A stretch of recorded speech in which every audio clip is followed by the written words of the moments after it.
तो hello guys, अपन ने पिछली वाली वीडियो के अंदर बहुत सारे HTML के टैग्स देख लिए थे। इस वाली वीडियो में भी अपन कुछ मेन टैग्स देखने वाले हैं। सबसे पहले अपन देखेंगे लिस्ट टैग। लिस्ट मेनली दो प्रकार की होती है, अनऑर्डर लिस्ट और ऑर्डर लिस्ट। सबसे पहले लिस्ट हम देखने वाले हैं अनऑर्डर लिस्ट। अनऑर्डर लिस्ट बनाने के लिए हमारे पास HTML के अंदर टैग होता है UL। हमने सिंपल UL लिखा। अब UL के अंदर हम लिखते हैं लिस्ट आइटम्स। लिस्ट आइटम बनाने के लिए हमारे पास एक टैग है LI। LI लिखेंगे। LI हमने बनाया, मान लो हमने LI के वन के अंदर लिखा, हमने लिखा आटा। ठीक है। एक और LI बनाएंगे हम, उसके अंदर लिखेंगे चावल। एक और LI लिखेंगे हम, उसके अंदर हम बनाएंगे, लिखेंगे हम दाल। हमने 3 LI बना लिया यहाँ पर। अब इसका क्या इम्पैक्ट दिखने वाला है, हमारे क्या आउटपुट दिखने वाला है हमारे ब्राउज़र पर, वो हम देखने वाले हैं। तो वो हम कैसे देखेंगे, हम करेंगे सिंपल राइट क्लिक और हम करेंगे ओपन विथ लाइव सर्वर।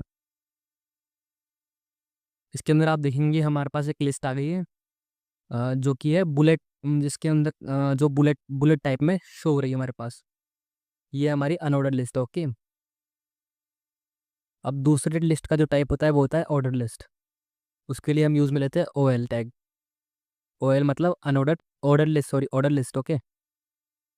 अब ऑर्डर लिस्ट के अंदर भी हमें लिस्ट आइटम्स को प्रिंट करवाने के लिए हमारे पास टैग होता है LI। हम सिंपल लिखेंगे LI।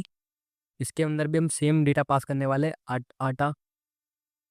ओके, तो हम इसको एक काम करते हैं, कॉपी कर लेते हैं। हमने कॉपी करके यहाँ पर पेस्ट कर दिया, इसको सेव कर दिया हमने।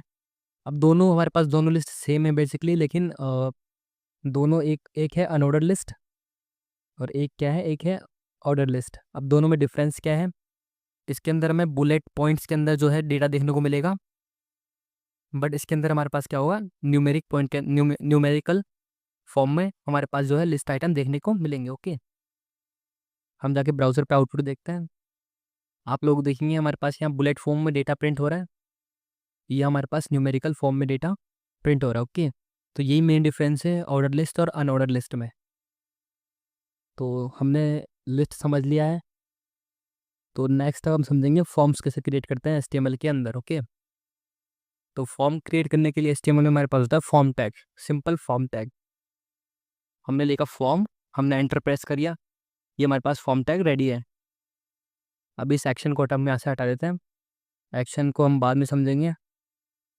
अभी सिंपल हमने फॉर्म टैग क्रिएट किया। अब फॉर्म टैग के अंदर हमारे पास एक आता है इनपुट टैग। इनपुट टैग इसका बाय डिफ़ॉल्ट जो एक एक एट्रीब्यूट होता है टाइप, उसका बाय डिफ़ॉल्ट बिहेवियर होता है टेक्स्ट। अब इसका क्या आउटपुट देखिए, हमारे ब्राउज़र पर चल के हम देख लेते हैं एक बार। हमने सेव करा इसको, हम ब्राउज़र पर गए, हमारे पास यहाँ पर देखने को मिलेगी एक इनपुट फील्ड, जिसके अंदर हम कुछ भी सिंपल प्रिंट कर सकते हैं। ओके। हमने सिंपल यहाँ प्रिंट कर दिया कोडी, हमने टाइप कर दिया कोडी। ओके। अब हम जाएंगे, हमारे पास इनपुट इनपुट के अंदर ही हमारे पास टाइप के अंदर बहुत सारे एट्रीब्यूट के अंदर बहुत सारे टाइप होते हैं। जैसे हमने यहाँ पर टैक्स देख लिया, अब हम नेक्स्ट देखने वाले हैं इनपुट टाइप ईमेल। अब इनपुट टाइप ईमेल से हमारे ब्राउज़र में इनपुट किस प्रकार से दिखने वाला है, इनपुट दोनों सेम ही दिख रहे हैं, लेकिन इस वाले इनपुट के ऊपर जैसे हम क्लिक कर रहे हैं, हमारे पास दिख रहा है कि हमें ये हम बहुत सारी यहाँ पर मेल दिखाई दे रही है कि आप लोग जो है इसमें मेल डाल सकते हैं। तो ये हमारा ये वाला इनपुट किस लिए काम में आएगा, मेल डालने के लिए। ये वाला इनपुट हमारा काम में आएगा टेक्स्ट डालने के लिए। ओके। तो ये डिफरेंस है दोनों इनपुट में। अब हम देखते हैं तीसरा इनपुट। उस इनपुट के अंदर इसका टाइप रहने वाला है हमारे पास पासवर्ड। इस इनपुट का टाइप रखेंगे हम पासवर्ड। अब इससे क्या होने वाला है, इससे हमारे पास एक इनपुट क्रिएट होगा जिसके अंदर हम पासवर्ड डाल सकते हैं। मान लो हम कुछ भी पासवर्ड डाल रहे हैं, तो देखेंगे आप लोग देखोगे वो डायरेक्टली टेक्स्ट हमें शो नहीं हो रहा है, हमें बुलेट पॉइंट में पासवर्ड शो नहीं हो रहा है, क्योंकि पासवर्ड जो होता है एक सेंसिटिव डेटा होता है। तो एक पासवर्ड का इनपुट क्रिएट करने के लिए हमें टाइप के अंदर क्या डालना होता है, पासवर्ड डालना होता है। ओके। अब हम नेक्स्ट देखेंगे इनपुट कौन सा वाला। नेक्स्ट इनपुट हम देखते हैं रेडियो। ओके। अभी रेडियो आप देखेंगे, रेडियो क्या है, ये बटन आपने कभी ना कभी फॉर्म के अंदर देखा होगा, जो आपको एक ऑप्शन मिलता है सेलेक्ट जेंडर करके। आप मेल या फीमेल में से कोई एक सेलेक्ट करते हो, तो आपके पास ऐसा ही एक बटन होता है, उसे आप क्लिक करते हो। तो उस बटन को बनाने के लिए क्या करते हैं हम लोग, इनपुट में टाइप क्या देते हैं, हम रेडियो देते हैं। ओके, अपन देने वाले हैं नेक्स्ट इनपुट, उसका टाइप हम रखेंगे चेक बॉक्स। ओके, अभी आप लोगों को ये सब ऐसे ही लग रहा होगा, लेकिन जब अपन रियल वर्ल्ड प्रोजेक्ट बनाते हैं उसमें इसका यूज़ केस निकल के आता है, तो आप लोगों को लगता है हाँ भाई जो पढ़ा था हमने उसका यूज़ हो रहा है। अभी आप लोगों को सिंपली समझ लेना है कि भाई किस इनपुट टैग से क्या होता है। जब अपन डेवलपमेंट के अंदर फॉर्म्स वगैरह क्रिएट करते हैं पूरी फुल स्टैक वेबसाइट के अंदर, तो आप लोगों को समझ में आएगा कि भाई चेकबॉक्स का क्या रोल होता है, रेडियो का क्या रोल होता है। अभी आप सिंपली से समझ लीजिए। ओके, तो देखते हैं अपन चेकबॉक्स से क्या होता है। चेकबॉक्स से हमारे पास सिंपल ऐसे चेकबॉक्स क्रिएट हो जाते हैं। आप लोग देखा होगा कि कई बार आप लोगों को मल्टीपल ऑप्शन सेलेक्ट करने होते हैं, तो आप लोग सिंपल चेक बॉक्स क्रिएट करते हैं और चेक उसमें चेक लगाते हैं। ओके, तो इस तरीके के चेक बॉक्स बनाने के लिए हमारे पास क्या करना होता है, हमें इनपुट के अंदर टाइप के अंदर चेक बॉक्स देना होता है। ओके, अब एक इंपॉर्टेंट चीज़ आती है, वो हम समझ लेते हैं। एक आता है सेलेक्ट, हमारे पास सेलेक्ट टैग। अब सेलेक्ट टैग क्या करता है हमारे पास, सेलेक्ट टैग के अंदर आते हैं हमारे पास, सेलेक्ट टैग के अंदर हमारे पास आता है ऑप्शन टैग।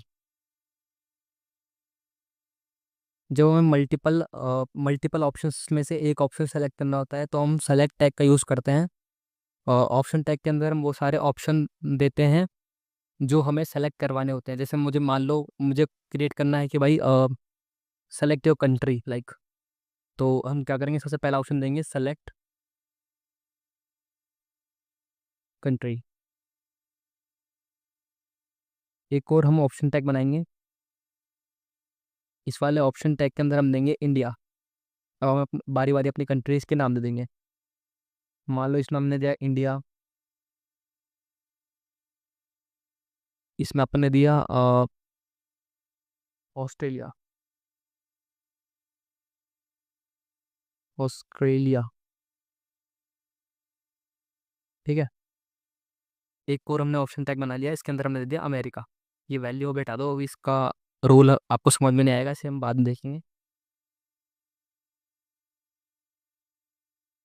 अपन ने सिंपल 3 ऑप्शन दे दिए, इंडिया, ऑस्ट्रेलिया और अमेरिका। अब इसका क्या आउटपुट दिखने वाला है ब्राउज़र पे, चलिए देखते हैं। आप लोगों को ऐसा एक ड्रॉप डाउन मेन्यू देखने को मिलेगा, जिस पे आप क्लिक करोगे तो आपको वो सारे ऑप्शन देखने को मिलेंगे जो आपने वहाँ पर दिए थे। इंडिया, ऑस्ट्रेलिया और अमेरिका, जो भी आप सेलेक्ट करोगे वो आपको यहाँ देखने को मिल जाएगा। ओके, आपने इंडिया सेलेक्ट करा, इंडिया देखने को मिल गया। आपने अमेरिका सेलेक्ट किया, आपको अमेरिका देखने को मिल गया। आपने ऑस्ट्रेलिया सेलेक्ट करा, आपने ऑस्ट्रेलिया देखने को मिल गया। ऐसे भी आपने कई बार आपने ड्रॉप डाउन देखे होंगे किसी भी फॉर्म में, तो ये भी एक फॉर्म का ही पार्ट होता है। अब एक और हमारे पास इनपुट टैग आता है, जिसे हम बोलते हैं input type submit. Okay, input type submit अभी क्या करेगा, हमारे पास फॉर्म का एक सबमिट बटन बना देगा। चलिए देखते हैं। आप लोगों को यहाँ एक सबमिट बटन देखने को मिल जाएगा, इस पर क्लिक करते ही आपका फॉर्म क्या है, सबमिट हो जाएगा। ओके, तो अपन ने फॉर्म टैग भी देख लिया है। तो बेसिकली इतना ही HTML काफ़ी है आगे बढ़ने के लिए। बाकी जैसे जैसे आपका कोई भी नया टैग देखने को मिलेगा, मैं आपको आगे आगे समझाता हुआ चलूँगा। आज के लिए इतना ही काफ़ी है, अपन मिलेंगे अपनी नेक्स्ट वीडियो में। अगर ये वाली वीडियो आपको पसंद आई तो चैनल को सब्सक्राइब करो, वीडियो को लाइक करो और बेल आइकन प्रेस कर दो। Thank you.